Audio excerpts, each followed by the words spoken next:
And we're live. Good evening. And for my very special guest today, good morning. Good morning, Jeff. And then for those of you night owls in Europe and Africa, God bless you for popping on right now. I don't know why you're awake. You shouldn't be awake, but I'm glad you are. Glad you're here. And for those of you on the West Coast of the United States at 3 o'clock in the afternoon, I am so glad you decided to slack off of work on this Thursday. Blow off your responsibilities, tell your clients to take a walk, tell your boss to take a longer walk, and join us today for this awesome conversation. Welcome to another episode of 40 Going on 4, the show where we try to find that inner child that we lost a long time ago. Probably at the amusement park. That's usually where we lose the kids. I mean, let's be honest about it. Probably got together, had the kid with us, saw the roller coaster, said, that'll be fun. Got on the roller coaster, got sick, yacked on the person next to us. Guilty. And then, the kid's nowhere to be found anymore. So, we're looking around for the kid. The kid's nowhere. So we go to the amusement park security. They're no help. It's a couple of 16-year-olds getting high. They don't know what's going on.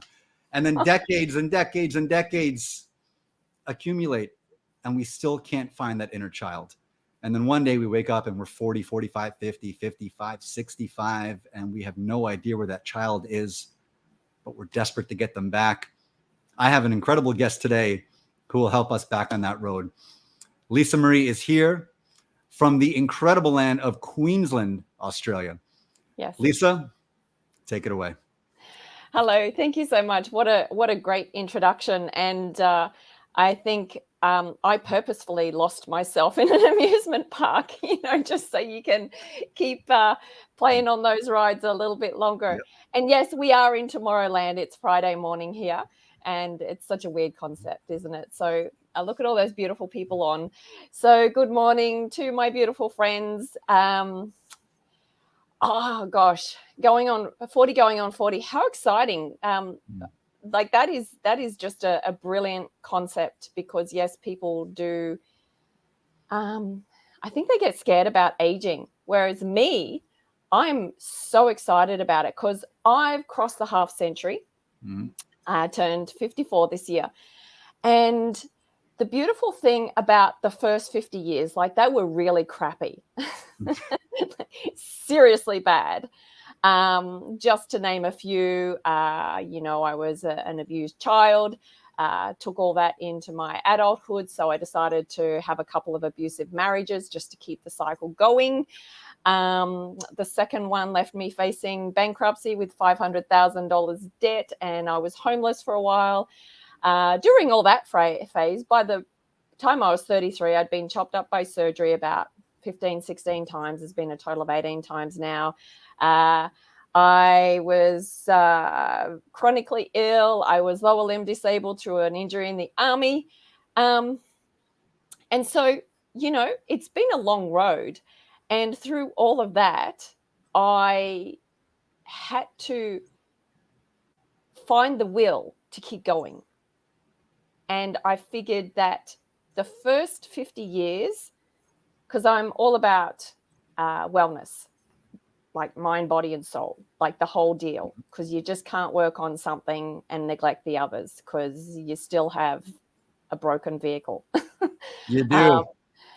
And so as I was getting closer to 50, I thought, right, you got to change some stuff, Lisa, because I still had a lot of things that I knew I hadn't let go of, because I was very successful in a business that and we discussed this before, which we'll actually talk about this. Yes. Even though we're not going to talk about business. Mm-hmm. But you got to tell them, by the way, Lisa Marree said she built a 6-figure business, and unlike LinkedIn influencers, most of them anyway, Lisa Marree actually built a 6-figure business. So congratulations. Thank you so much. And that was actually, we were talking about if the internet disappeared tomorrow, and I built that business going door to door. So I was literally knock, knock, knock. But that's another topic. So approaching 50, I was successful, but totally unfulfilled. They are two very different worlds. Mm-hmm. And I want to know how many people are successful or have some level of success, but it's not enough. they are just empty, and that is a miserable place to live. Yeah. And so what I decided, and it's in those moments of decision that our destiny is formed, that I'm going to drop a lot of quotes, by the way. I love that. I love that. I want that on a bumper sticker, like uh, today. I'll have Yeah. to give credit to that, to Tony Robbins. Um, and so and this was really during some very dark times when I was having my hip replacement at the age of 47. Things didn't go so well for surgery, and because I'd been, my leg hadn't worked for 30 years, I had to learn how to walk again, and so I was in rehab ward, and of course, when you have joint replacement, you don't normally see a 47-year-old. Like, you've got the 70-year-olds, the 80-year-olds, and like I was sort of like the highlight of the ward, because I would visit the other residents and just go and sit down and chat with them and ask them about their life, and you would just see them light up as they went down memory lane. It was such a beautiful thing. But in my own darkness, lying there day after day after day after day, I had to go deep within, and I just said, Lisa, this isn't good enough. You are not living happy. You are not fulfilled. And you know what you have to let go of to get there. And so it was during that process that I made the decision that when I was going to walk out of there, because I had a new leg, that I was going to walk out a very different person. And by the time I turned 50, I was so excited, because I had, completely rehabilitated. I had made some very big decisions on a personal level about my relationship, about my business, and all of those things, that I reinvented myself again. That the next 50 plus years are going to be freaking awesome, because age is just a number. Yeah. And I'm planning on kicking until about 120, but you need to be healthy and you need to be unmedicated the most part to be able to do that with any quality of life. Doesn't include scotch, right? I'm just saying, like, we're just so we're like totally clear. Like the good stuff. Like Glenlivet, 18 even years. even though it's 8 o'clock, you don't know what's in this cup. Respect. I love Yeah. Aussies. No, I love a Shiraz, and I love a great single malt whiskey. You do have fantastic wine in your part of the world, I must say. Yes, I am a we fan. do. Yes, it's extraordinary. And I had a goal of going to the wineries. We could talk about this a little bit later on, but I didn't visit the wineries exactly how I wanted. I was doing an 860 kilometer. I don't know how many miles that is. Maybe about 3 or 600 4. miles. Oh, No. who knows? But it was a charity bike ride through in 6 days. So I did that with my busted leg. I'm hobbling around on a walking stick when I get off the bike. So I did that charity ride through the wineries, and it was just, damn, I can't even stop for a drink. They're trying to tempt you, aren't they? Like, all right, this is going to be a gag reel at this point. You're going to stop off at the wineries. You're going to have a couple of tastings. And then by about, kilometer marker 50, you're toast. That's it. Falling off the bike, you're stacking up. It's like a 20 bike pile up, and we're all just having a good laugh. But you raise the money for charity, so everyone's a winner. That's exactly right. Yeah. Hopefully, it's the Adelaide Hills, so you just roll all the way down. Yep. That's it. Oh, that's an incredible story.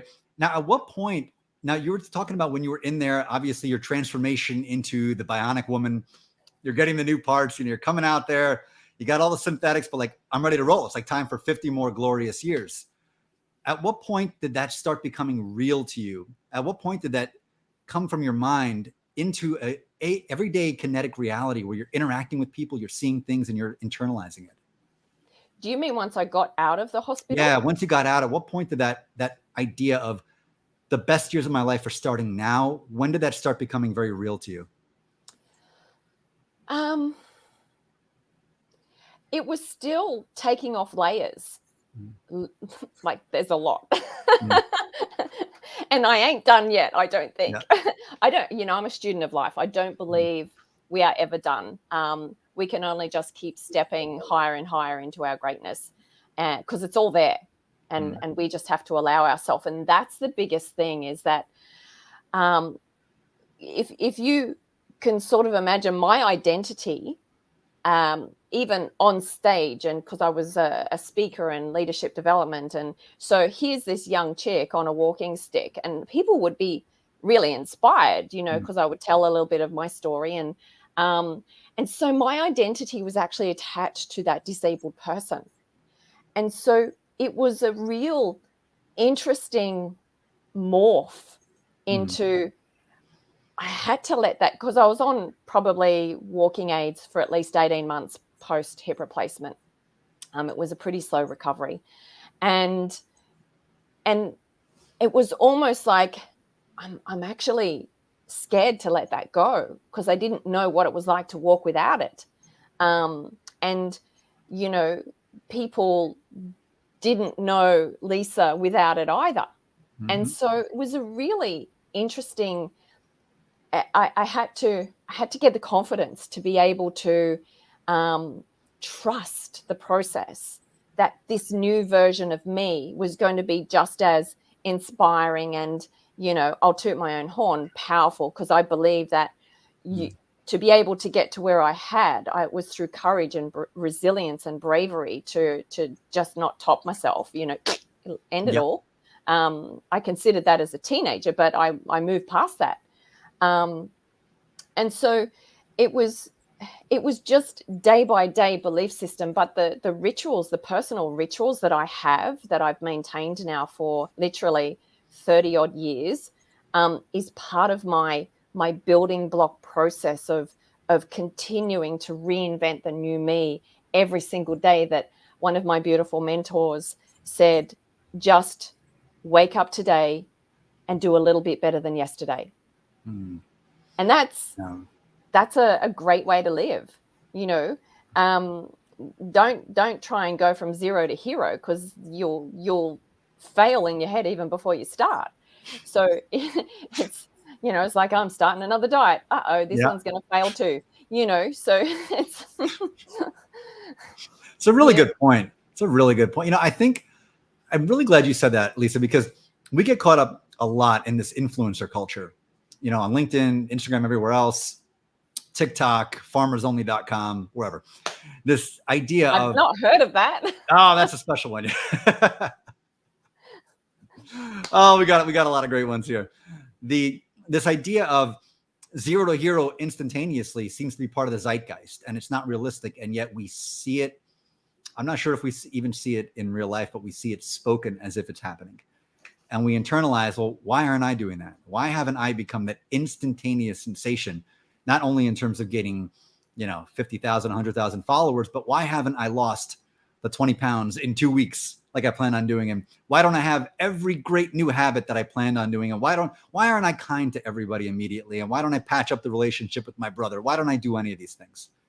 And then they see the entirety of what they've not done, because they think they're supposed to be the hero, and say, well, there it is. I failed.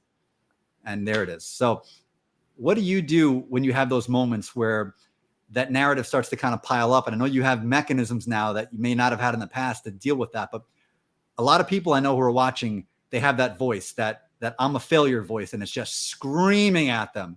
Failure, like, shut up. No, I'm not done. Failure, failure, failure.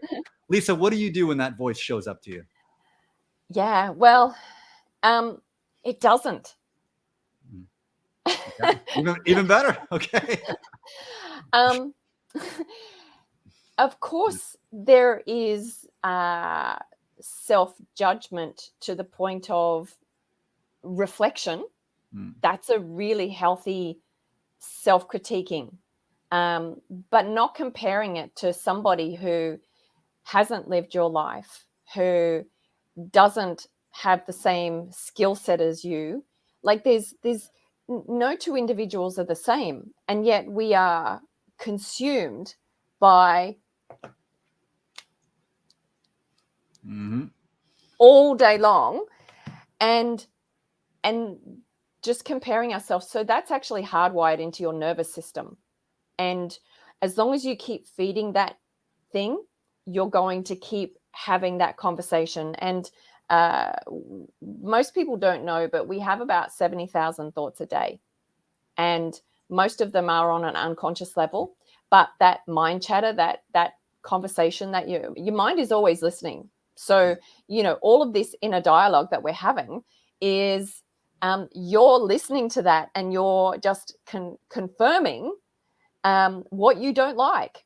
Yep. And so when everything is not enough, it's going to remain not enough. And so what was the question? I don't know. Got me. No, it's what do I do to myself and the judgment? Yeah, when that critic shows up, that comparison critic shows up, I haven't done enough, or why aren't I doing this based on my expectations? And that's literally the whole process, is that it's that is hardwired into your nervous system. Your body never forgets. And so that's literally why I'm all about reinvention, is that you have to, Einstein said, you cannot solve your problems with the same thinking that got you into those problems. Yep. Because it's just going to stay the same. Jim Rohn, for things to change, you have to change. For things to get better, you have to get better. I was so lucky. I was personally mentored by Mr. Jim Rohn for about 5 years before he passed. And, that man helped me change my life. He didn't change my life. His philosophies helped me change my life, because no one else is going to do that for me. And so taking responsibility is the first, getting back to your question, taking responsibility for your life, exactly where you are right now, is the first gift you can give yourself. And you're going to say, well, that person did that to me. My upbringing did that to me. Yeah, I get that. Yeah. But it's what can you do with it now? Because you can change in an instant by a decision. Remember, the moments of decision is where our destiny is crafted. And so it's just that shift. And we all know, and you will have experienced this as well, Jeff. And it was that driving along on that 1,000-mile road, and you had this download. Oh, yeah. It was a conversation beforehand. Yep. It was a decision. And once we make a decision, that there's energy in that. And so what happens is that it's almost like a magnet, and we're drawn to getting into that vortex and finding out more and more and more and more and more. But until you make a decision about, yes, you're going to get healthy, like stop focusing on weight loss. That'll just keep you stuck and do your head in. Oh, yeah. If you focus on health, you're going to take on healthy habits. If you focus on weight loss, you're just going to keep doing the same old crap that you did last time that failed. And your mindset's going to go along with it. So it's in those, okay, what have I got to do next? What's the next best step that I can take to, you've got all that stuff. Just shut up.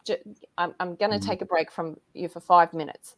And that's making those boundaries with yourself. Absolutely. It's a great comment here from Lori. And I really think this speaks to this exact point, right? And I think a lot of people really endure this on a daily basis on every platform. So I don't want to single out LinkedIn, or they're all like this.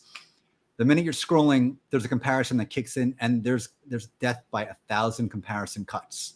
Yes. All kinds of different comparisons. So if you are feeling self-conscious about your financial situation, you're going to see somebody who is killing it. You're like, why are not killing it? If you have relationship strife, you're going to see somebody in I put this in quotations, seemingly happy relationship. And you're going to wonder, what the hell is wrong with me? And down the list we go. Then you realize there's, like you said, there's 2 branches you can go off of. And you can make a decision to get sucked into the vortex of what their stories are versus what your story ought to be. And I say, forget the oughts, you are. Or make the decision of, I'm just going to write my own story. And I don't care what they're doing. I don't care what any of them are doing. I have the author's pen right now. And I am the main character. I'm just going to start writing. I'm going to start scribbling. That's it. It's as simple as that. And I journal every day. Yeah, Yes, Jen, exactly. Positive magnetism. I absolutely. do journal every day. My goals are huge, like massive. Why don't you Jen, share them? say What are that your again. goals? I'm putting you on the hot seat. What are your goals? Oh, How are you gonna shake up this rock? well, um, as a number of people know that I love getting on other people's stages. But one of my big goals is to be one of the top 10 female influencers in the world of helping people change their life. That's a big one, like as probably as big as what, because I went from, as I said, I was successful but unfulfilled, and I was driven on angry desire. Like, you can achieve a lot on angry desire, but it's Mm-hmm. like walking in cement shoes. Yep. Like, you've got to drag yourself and hustle and grind, and because the energy within you is fiery, but it's very negative, so it's very toxic, and it's also very repelling. Mm-hmm. So as you're trying to move forward, you're pushing things the way that you want further and further. and Yes. and there was a moment in my life, which was in a leadership development uh, conference in Singapore, that my life changed in an instant, and I went from angry desire into inspired desire. And at that moment, because Jim was always talking about um, leave a legacy, and that was his mission, is to, his mentor, Mr. Earl Schulf, said, I want to teach you all of this stuff, but one of your responsibilities is to pay that forward. And so I when I was oh, thank you, Jenny, you're so beautiful. She knows. Thank you. She knows. um, I was very blessed to be invited to be in her beautiful Lead with Soul magazine. So, by the way, doing a plug out there, get her magazine, check her out. And when I was drowning in my own stuff, but I just had this straw outside of the quicksand that Mm-hmm. kept me going. It was just how can I be of service to people? Like, how can I give to others when I can't even give to myself? When you're drowning in a 500K debt, it was like the repayments were about 10,000 a month. And I didn't have that. It's a big check to cut every month. I had to make that happen.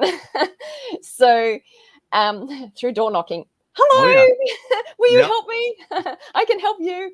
Well, door to Here I door am. sales is great. It's like, listen, buy my stuff, or just so happens Well, I know where you live. remember, I was on a walking stick, so that was actually almost a good.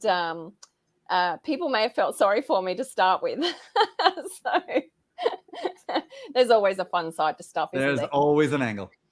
So yeah, I threw the walking stick out when I got home. And I said, yeah, I got that one done. I think they did. There's a sitcom like that or something, isn't there? It's in production right now, and you are the main star. This has definitely happened. That's funny. No, it was real. Trust me. I've got the scars. I'll show you. No, not on camera. So Anything goes on this show. Help yourself. So. no. But I tell you what,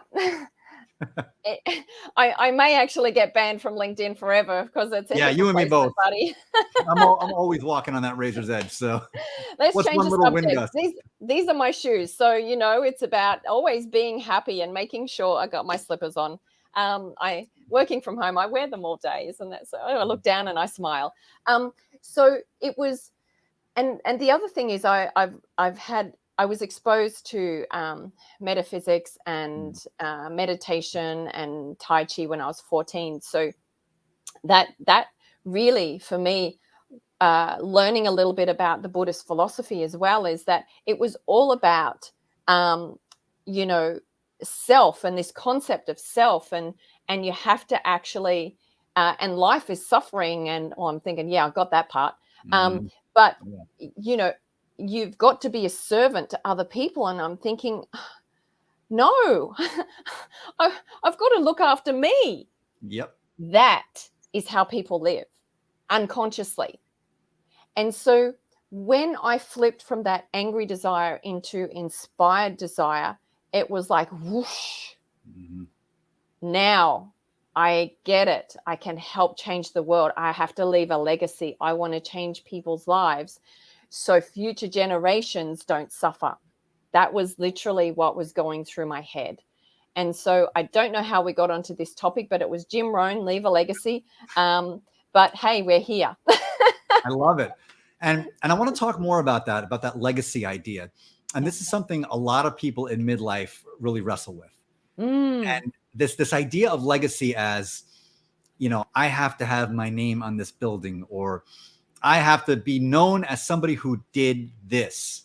And yeah, I feel like a lot of people get stuck in the mud on this versus an energetic legacy like you're talking about, yeah, where I want my legacy to be the deeds that I've done in this world, the energy that I've put out there, which has a knock-on effect generation upon generation upon generation.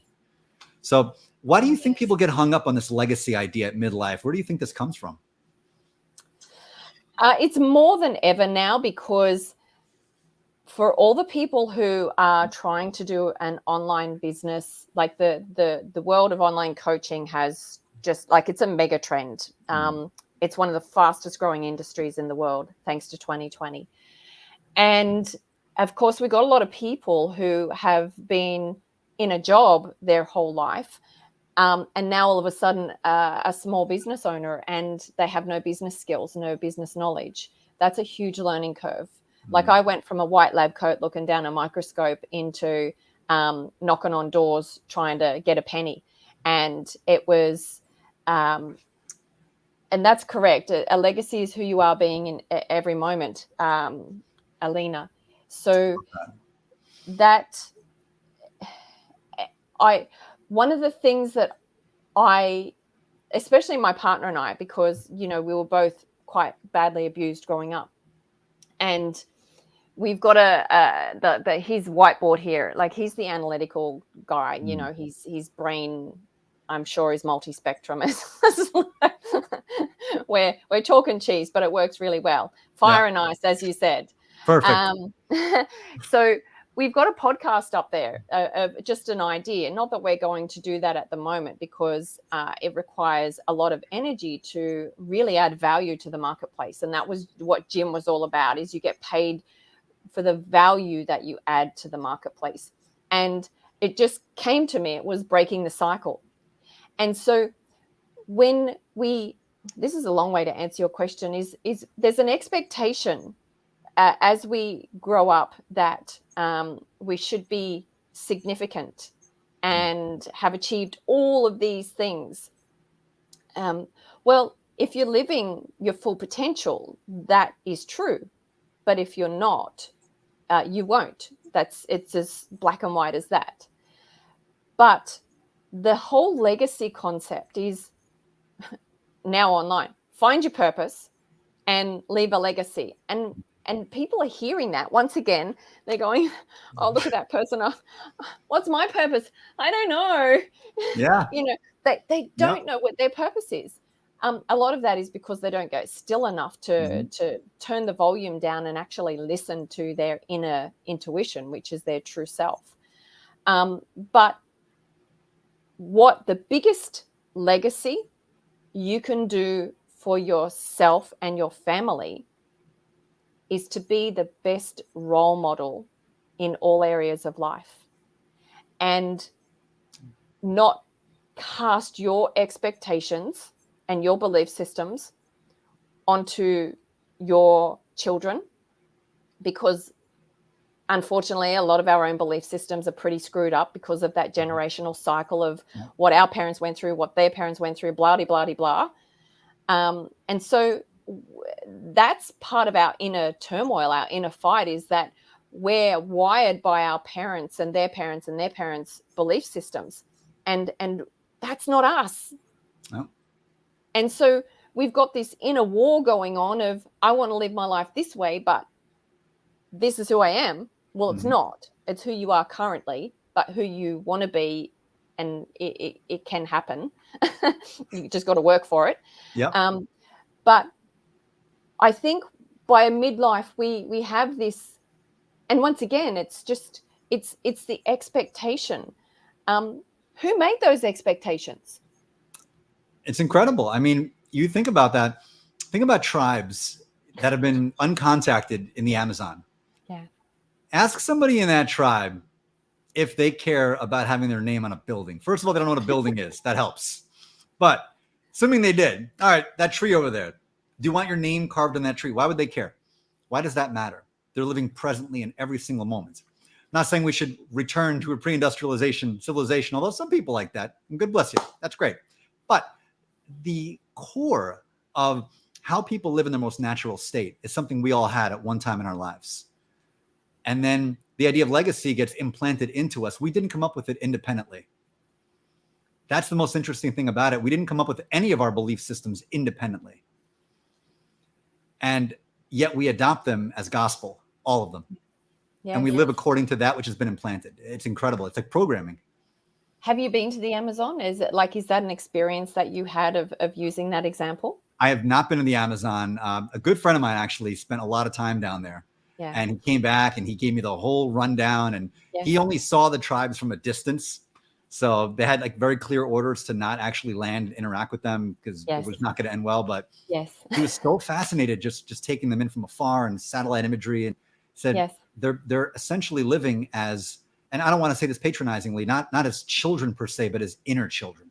Yes. You know, of course, I've had a life experience of living in an underdeveloped country. I lived on one of the islands of Papua New Guinea for a while. Oh, wow. Okay.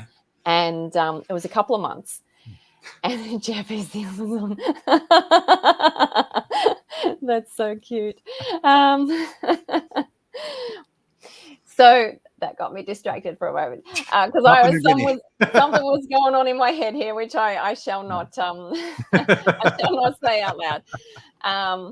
So they are childlike, and that was the beautiful thing. But it's a village, and what I was saying about be the best role model for yourself and your children is we have let our girls grow up with believing they can be anything, do anything, have anything that they wanted, and that level of freedom and self-expression is such a beautiful thing to allow your children to have, and because then they won't get laid down with all the crap that you basically have on you. You don't want to pass your baggage on to your children, is what I'm trying to say. And so leaving that legacy, everyone leaves it into. The question is how big it is. Yes, exactly, Lonnie. That's a great question. And so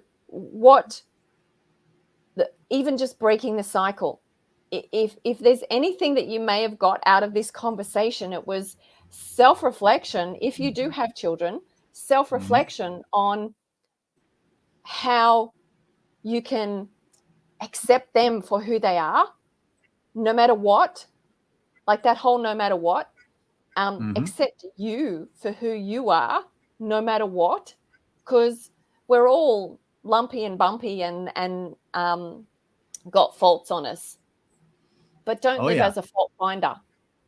Ooh, I like that. Don't live as a fault finder. Tell that to HR. I'm just saying, to get on the horn and just break it down for them, because they need to hear that today. And so I think midlife, and what is midlife?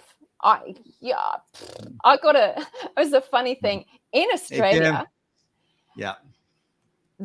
Some of the advertising on the TV, it's all about, life insurance, moving into senior estates, and you can be classified as a senior when you hit 50. So it's like, come on, like maybe when I'm 80, I might be thinking about midlife. Maybe. Hey, I've already got a bionic part, so we know those bits can be replaced. Not that I abuse my body, but if I can go to the spare part shop and get a new leg, that's great. Might as well. I was driving to the post office yesterday, and I was we were in a built up area, so I had to stay behind the cyclist because there's rules on the road here. And the cyclist had one leg and one bionic leg. And I'm thinking, man, go you. Like, no Awesome. limitations. And that's the whole thing, is we put all these false, unreal, mind-created limitations on ourselves and don't let ourselves live. And Brad and I, like, I just showed you. I got Mickey Mouse shoes on. Come on. He's got Dino in the background there. Respect. Lighten up. Just lighten up. When you face death so many times, and I have faced death a few times, I've even had guns pointed in my face, and yeah, this is just like, well, I hope this isn't the time. I don't feel like it is, but you really appreciate every day. And that's the thing, is we don't live in a state of appreciation, and be thankful for I got a light on. I'm talking to you on the internet. I've got, I got clothes on. I've got shelter over my head. I've got water in my cup. We've got some business in Africa, and some of these people have to walk 10 miles with a bucket to get water. Yeah. To have water for the day for the family. Yeah, clean water, fresh water. And they got no shoes on. They're joyful, they're happy, they're carrying all this crap on their shoulders, their heads, and they're happy. Yeah. The more stuff you have, the more it weighs you down, and the more unhappy you get, because there's not enough, because you're not enough. Never. It's noise. And they're not exposed to noise. They're not exposed to somebody saying, I'm killing it with my new business because I woke up at 4:30 a.m. and I worked out for 3 hours and I did this. And why aren't you making 10 figures? There's none of that. Yes. There's just presence. It's like, let's hope we don't get eaten by a lion today. Woo! That's it. It's just living in the now. It's just doing you. What do you got for us, Lonnie? This is great. Midlife, my ass just getting started. Yeah. Yes. Lonnie knows what's up. Lonnie knows the deal. Yes. She's my gal. Got a lot of respect for Lonnie. Oh, this is a great, every comment from Aliana is always a great comment. So I'm going to actually read this one out. Yeah. I go, just do or create anything. Nothing needs to happen. Everything is perfect just the way it is. Now for this place, Lisa, from this place, who do we want to be? Who do you want to be from this place? That was beautiful. I just let that big sigh out then. Marinate for a second, right? Yeah, just like let's just sit in that for a second. Like there it is. There it is. I'm actually living who I want to be pretty much every day and every moment, because I'm the funny conversation somebody online we've had about mindfulness, because it's a word that is it's totally disrespected along with a few other words that are getting manifestation, and they're getting thrashed by the internet. When you truly embody that, when you respect it and understand exactly what it means, it is actually living in the present moment. And just before I jumped on, I was enjoying my cup of tea, looking at the water, because I like to be present while I'm doing things, and just watching the occasional seagull go past. And then all of a sudden, because it's a calm on the water this morning, because the sun was coming up over the water. So all of these beautiful moments that I don't want to miss. I see them every day, and I don't want to miss today, because those are the beautiful moments that when we're in a low state, we can actually bring those moments back and have a little smile on our face. But then there was a ripple in the water.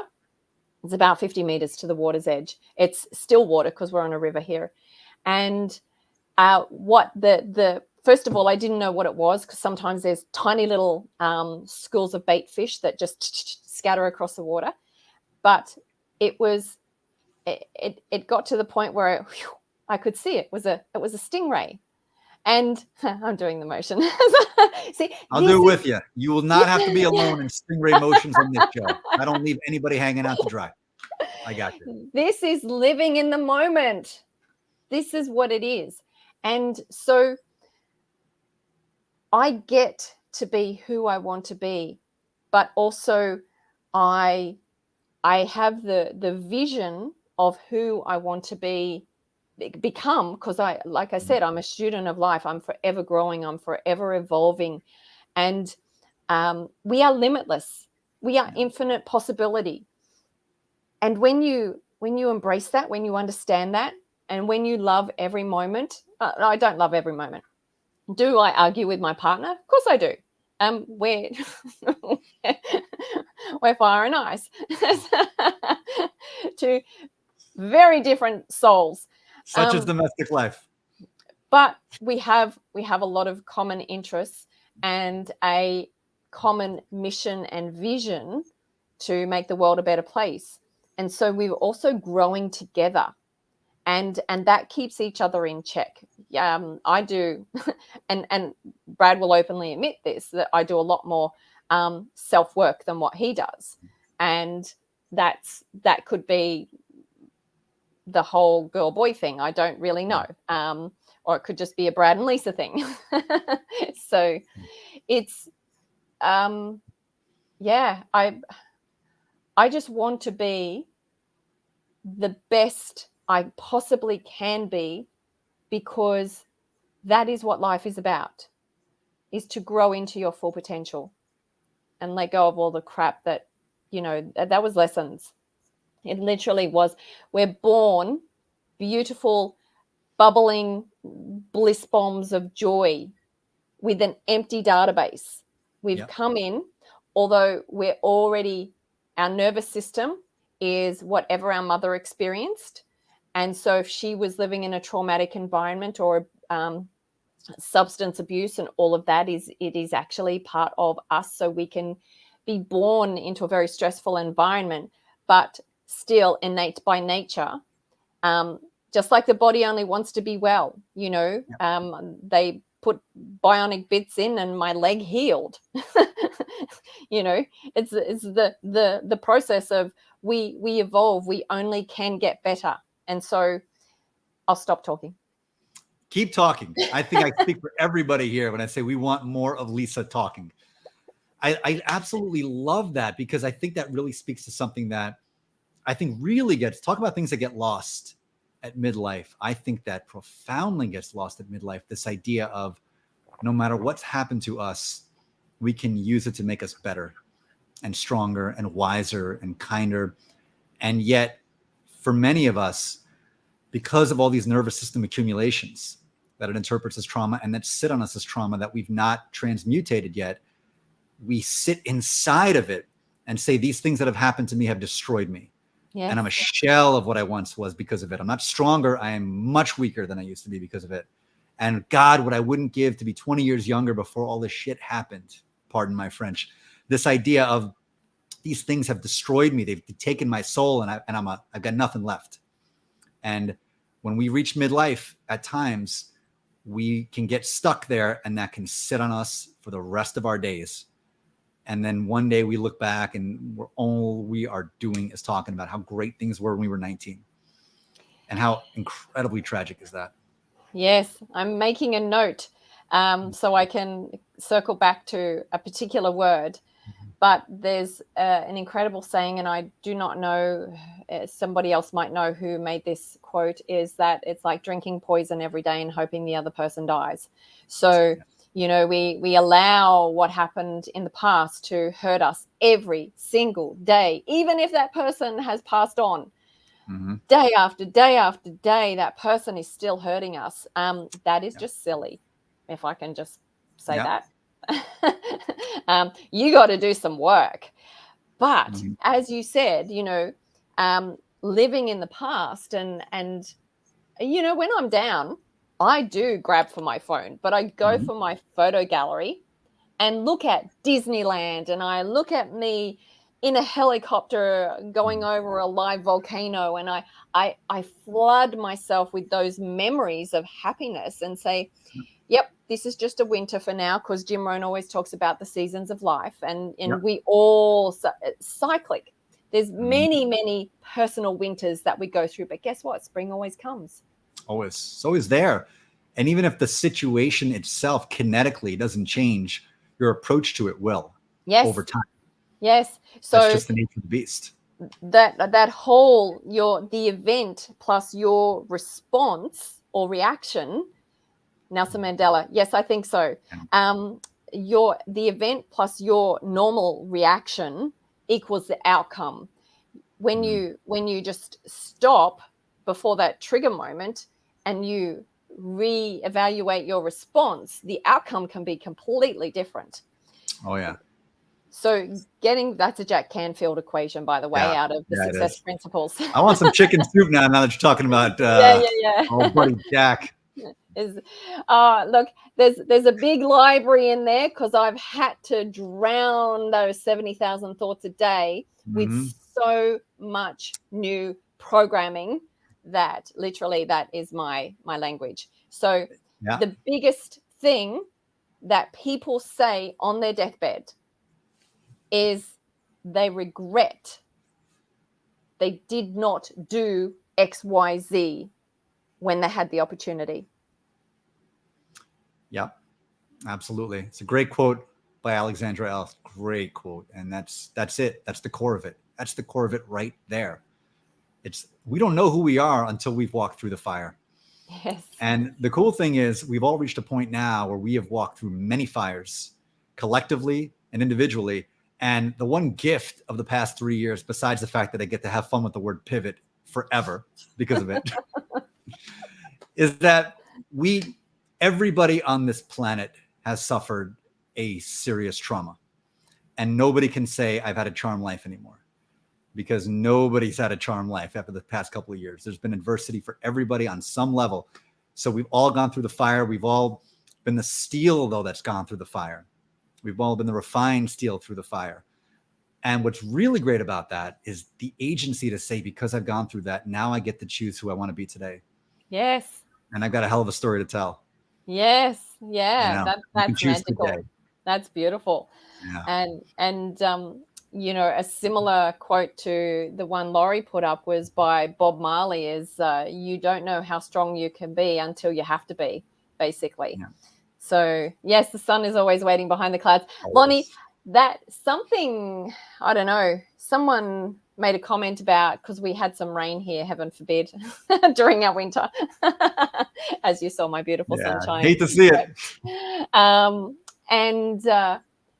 it was about the clouds, and I said, yeah, but the sun's still shining above the clouds. Mm-hmm. It's all perspective. Yeah, I love that analogy so much because the sun is always there. And I think it's the greatest analogy for, you talk about our true selves, right? Who are we really? Who are our real true selves? Our real true selves are the sun. Yes. And the sun's always there. And we have the cloud of expectations, and we have the cloud of trauma, and we have the cloud of programming, and the cloud of experience. And then they can come together and form the cloudiest day you've ever seen. And you'll look up there and think you're living in Seattle, where the sun will never come out again. But the crazy thing about Seattle, even though it is cloudy for 9 months out of the year, the summers are the most beautiful, spectacular, gorgeous works of art that nature has ever created, because all the rain has created the most lush green valleys.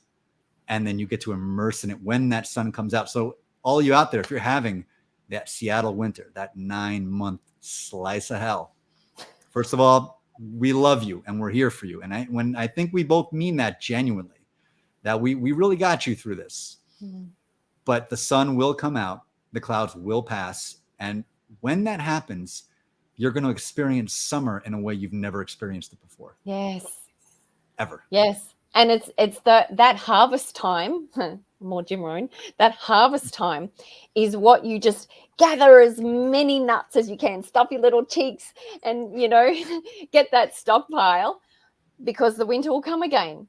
And you can just embrace and feed off that goodness, knowing that the sun is still out there. It's just that it's a bit behind the clouds right now. And you can change your emotion in a minute, literally, from a down point. Like, that's why laughter and music, it's like sound, is so important for our body, because it's frequency, it's vibration. And when we're Mhm. down, we need to actually lift it up. So, you know, just dance like nobody's watching in your living room with your favorite 80s song.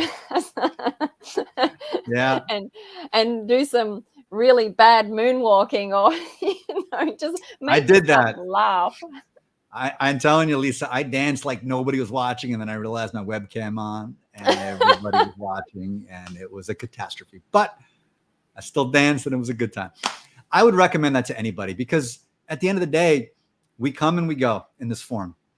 And while we're here, the winters and the summers and the springs and the falls, it will just continually come and go. Unless you live in Michigan, then it's just always winter, and that's a whole different conversation. But otherwise, they just come and go. So how would you recommend somebody come home to themselves in the middle of that winter? If they're in a really dark winter right now and they really think their best days are behind them and there is no sunshine tomorrow, what would you tell somebody who's watching, who's experiencing that right now? It's a choice. It's that simple. Like, when your back is against the wall, you've got two options.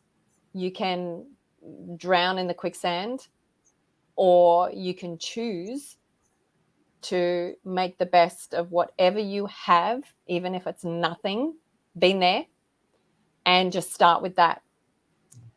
And we have the gift of millions and millions of resources online from people who are high class personal development, and just start there. Start listening to, I'll always reference back to Jim Rohn and Tony Robbins. Jim actually was Tony's first mentor and teacher. So a lot of his philosophy is just a very different voice delivering the same message. Like, it's only a few things that we need to do to lift out. I'm just reading Lonnie's quote, and how can I have more fun today than I ever thought possible? Yeah.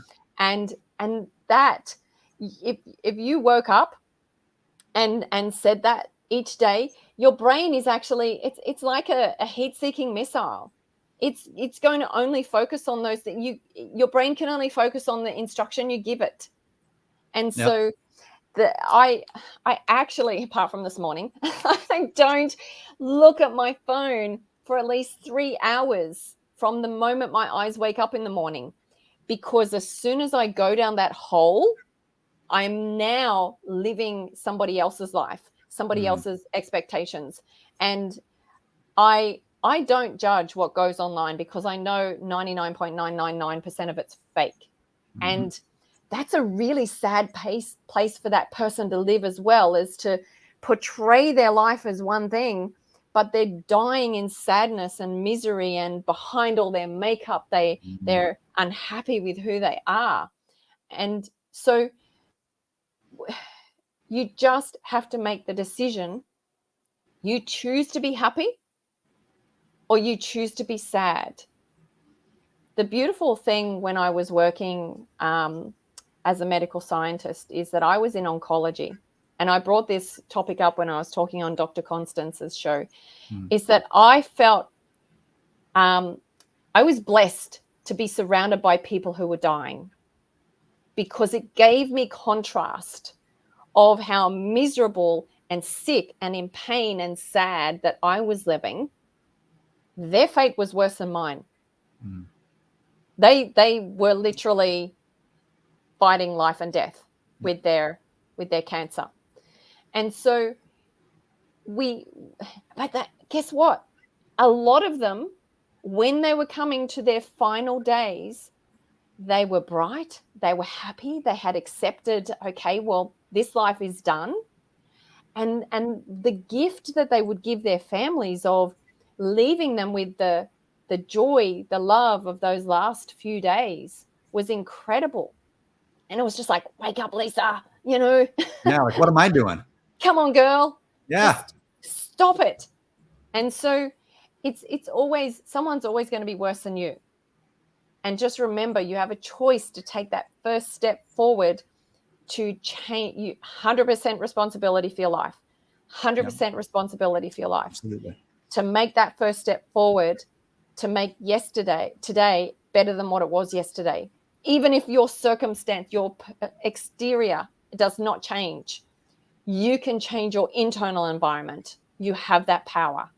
And that's practice. That's day after day after day of rewiring your nervous system through various ways. And there's a whole lot of ways to be able to take that breath to get you to the next step, because you only need to see the first step on the staircase.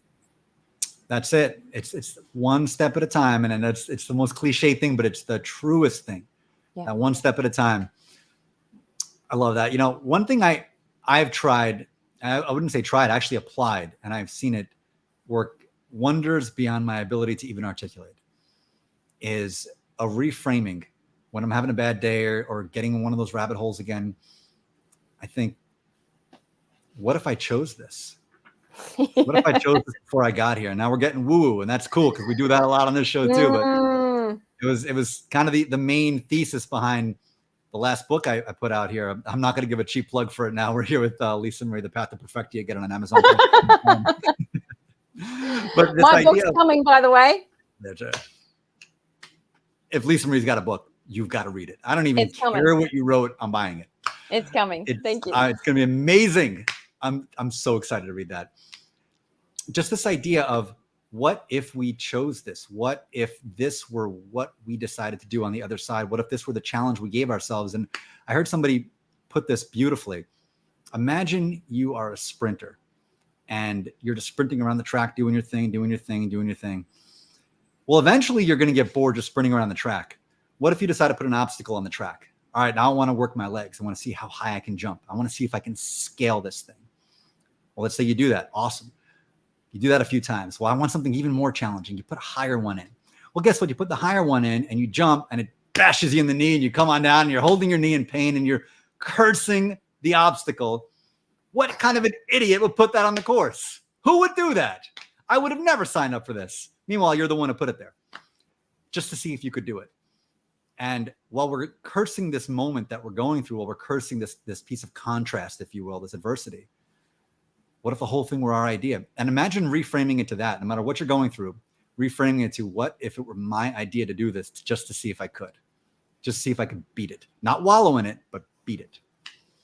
I love that. And I'm a true believer that we planned this gig before we got here. So I'm going to go full woo on you, mate. Let's do it. Oh, that was so Aussie, wasn't it? I'm here for it. Yes. And because I believe, remember, it's my belief system. It's mine. You can think of it as you wish. And I love this, is what you think of me is none of my business, you know. So, right. And so I believe it's an evolution, is that we've it's the whole karmic thing. And for those people new to woo, that rhymes, it just can be so far-fetched, and they're probably thinking, when you're smoking the herbs that you're eating or what. So however, 3,000 years of history doesn't lie, and I believe that there was a certain list that we had to tick off and accomplish. Like a shopping list, like a grocery list, or yeah, that's it.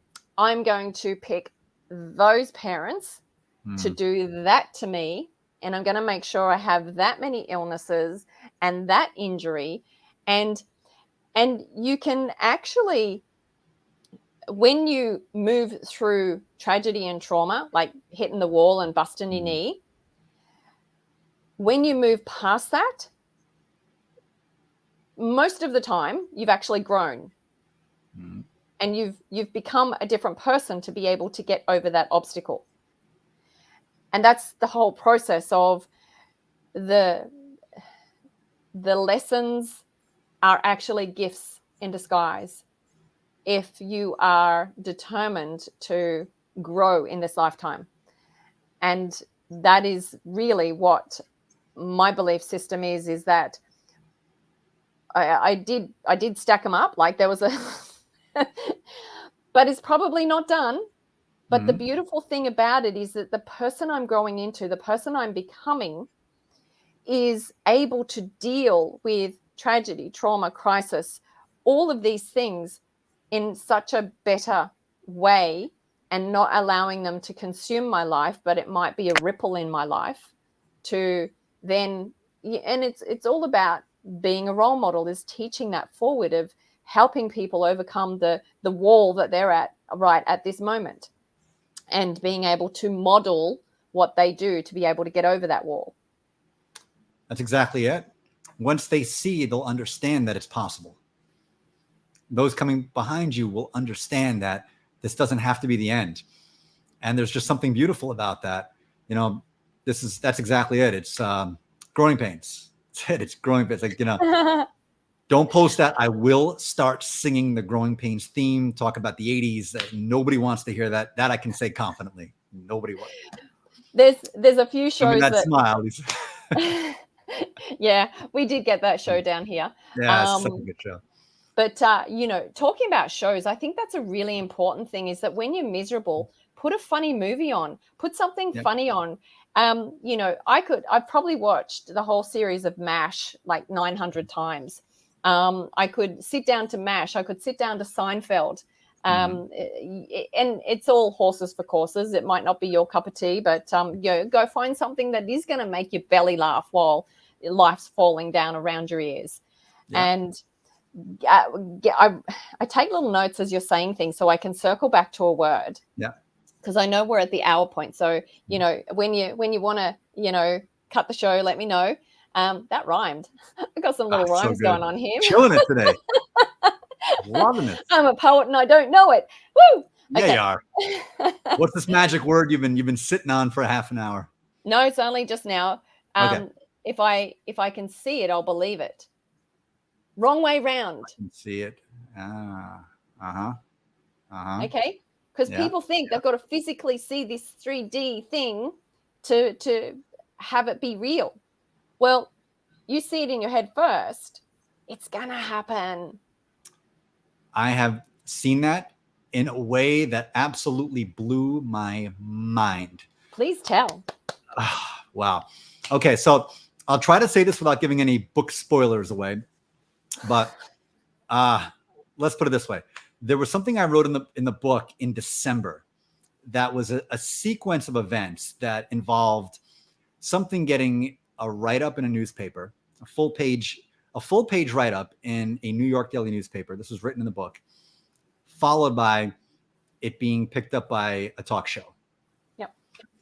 Now, fast forward a couple of months, this not working experience thing that we were talking about in the green room back there. I do not put two and two together. That didn't occur to me. I put the not working experience in motion. We have 128 people come out in New York. We have a reporter from the New York Post show up. We get a full page feature in the New York Post. Wow. Which then turns into a spot on the Drew Barrymore show. This was literally prophesized in the book, and it had nothing to do with the not working experience, but that actual, it's trillion to one, that exact sequence of events would happen the way it did within months of each other. And I was manifesting, I was believing this, I was writing it into characters in a book, doing a thing. And the next thing I know, I see it happening in my own life. Yep. And my head exploded into 10,000 pieces. And I'm still not quite sure what happened. So now as I'm beginning to write the sequel, I'm like, okay, what do I want to see happen in my life? Because it's nearly going to happen by just writing it in the damn book. So, but yeah, you got to believe it to see it. And I would not have believed that a year ago. I am 1,000,000% behind that now. Oh, it's the wild place. The masterpiece is written in your mind.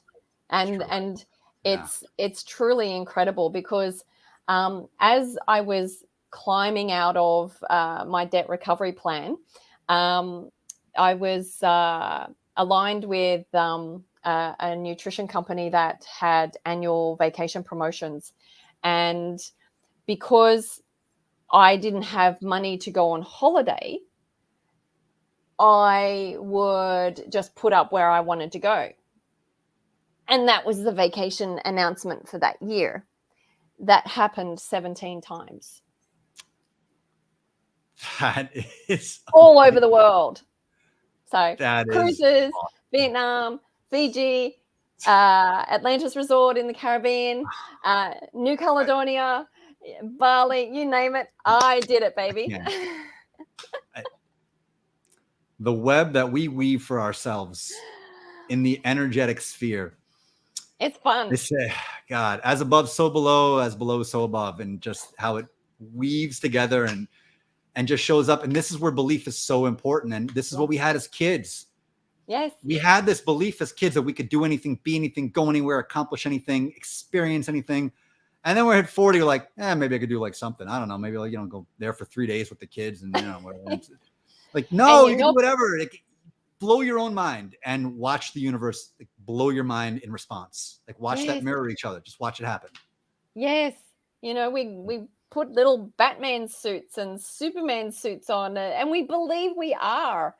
And then we get humanized. And just all of that stripped away from us. And, well, we allow it to happen. So name it, claim it, make it so. Absolutely, Lonnie. And I love dress up parties. They are just such a hoot.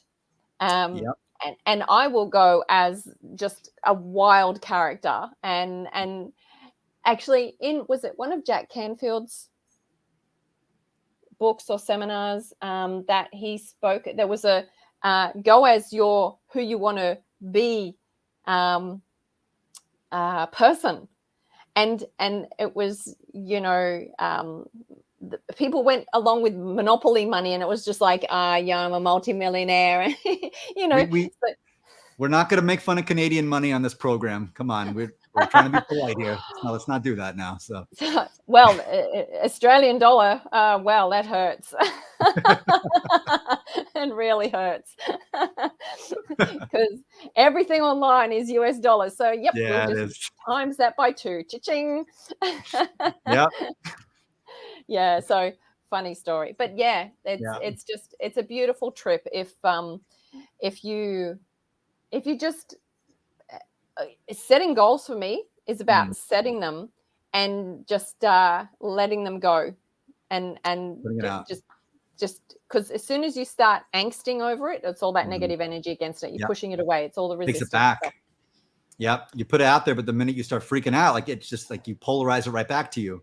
Yeah. And then it shrinks and contracts into like, and one thing about Las Vegas I love, and among many things, they say this truism, it never fails. So you cannot bet with scared money. Yes. And that is so profoundly true. And I've seen the people out there, there's always something about the person at the table, and there's actual energetics around it. When someone's coming to a table, especially a craps table, if it's suddenly going to be a hot table or if you need to get out of Dodge immediately. And there's always the demographic of a guy. The minute he shows up, take your money and run, because he is going to be dice death. This is usually a middle-aged guy, and you can tell like a lot of life is sitting on him, Yeah. And he has this look in his eye, like, I need to hit a big number here. Like, I need to get on a roll. Like, I need to make some money here. This trip is costing me way too much, and he needs to win. And he's going to lose his mind if he doesn't. And he will scream and curse and throw a fit if he doesn't win. Get out of there. The minute that guy has the dice, guarantee you, it is not a game of chance.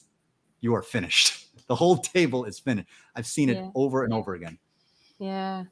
I'm listening to your story, but I'm still blown away by that story you just told about Drew Barrymore. And Me too. I'm so excited for you. This is amazing. I want to jump on your magic carpet ride for a bit. I thought I was being punked. I'll be honest with you. When I was down visiting some family in Florida, and I got this email from the Drew Barrymore show, I'm like, okay, yeah. So somebody spoofed an email address. It's either a scammer or it's like some friend having fun with me or some not friend who's really having fun with me. But whoever it is.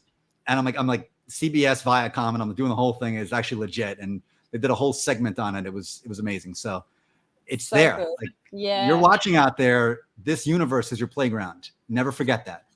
And you have the clay and the markers and all the toys. Like, go out and play. Just do it. Yes. Use this thing and start writing, not on a digital notepad, physically write it down. And I wrote a word down again because you said scared life. Yeah. people approach the money table with a scared life. People are approaching life with a scared life. They've got to stop it. Yeah. They It's, are. you're the only boogeyman in the story. They are. It actually aired back in April, but I posted on LinkedIn a few months back. I'll find the post and I'll tag both units Please so you do. can Yeah. check Love it to out. see it. I put the clip online. It was wild. And, Oh, used to deal blackjack. That's awesome. Yeah. Sometimes the dealers fire, and yeah, you just got to get out of there. You just got to leave. You just got to run. Like, you know that table is death. Just get out and go. You just know. I'm glad you understood what BJ meant, because Absolutely. Like I said, trying to keep this PG, but mostly because I have a dignified guest on. If I have some other people who are coming on later in the summer, we were going to take that comment in different directions. But because I have the utmost respect for you, we'll talk about dealing cards. No worries. Oh gosh, this has been so Been fun. awesome. So Lisa, I can't thank you enough. Truly. yeah. Honestly, it's. I wish I was in my office, because these are on my feet, and I've got Mickey and Minnie up on my bookshelf, and Mickey looks over me every day. When I was 45, I got to go to Anaheim. It was a lifelong dream. If we're going to end the show, I'm going to end on this story. Yep, let's do it. It's a beautiful, beautiful story. Watching the black and white Mickey Mouse cartoon show every afternoon was sort of like my little safe world. And I felt so safe there, and because Mickey was always just wonderful and happy and doing good things, and I had this dream that one day I was going to get to Disneyland. Yeah. And got there when I was 45. So we're just coming on 10 years ago now. And one of the first things I see walking in is Mickey and Minnie. They were quite a way down the pathway, but they were holding hands and they were skipping, just tootling along. And I just thought, oh, I've got to catch up to Mickey. But we were just doing other stuff for a while. And then I saw over on one of the buildings, Mickey was there with this big line of people, and people could take a selfie with him. Actually, I'll post the photo. Please do. Yeah. And I'm going to get emotional. when I got to Mickey, I just hugged him, and because Mickey's real. Mm-hmm. And I just said, and I was sobbing in an ugly cry. And I just said, I've been waiting all my life to hug you. Ooh, getting emotional. Oh, right there. That's beautiful. And he just started patting my back. And it was just so comforting. And it was just like, oh, that little inner child just got to hug the real thing. And it was just me and Mickey. There was no one else in the world. And it was just such a beautiful moment. And then, of course, we did the selfies, and he even looked it up through his big head. He even looked up at the camera after. Of course he did. So amazing. Yeah, that's a heartwarming story. I love that. I'm so glad you got a chance to do that. I'm so glad you had that beautifully resonant moment.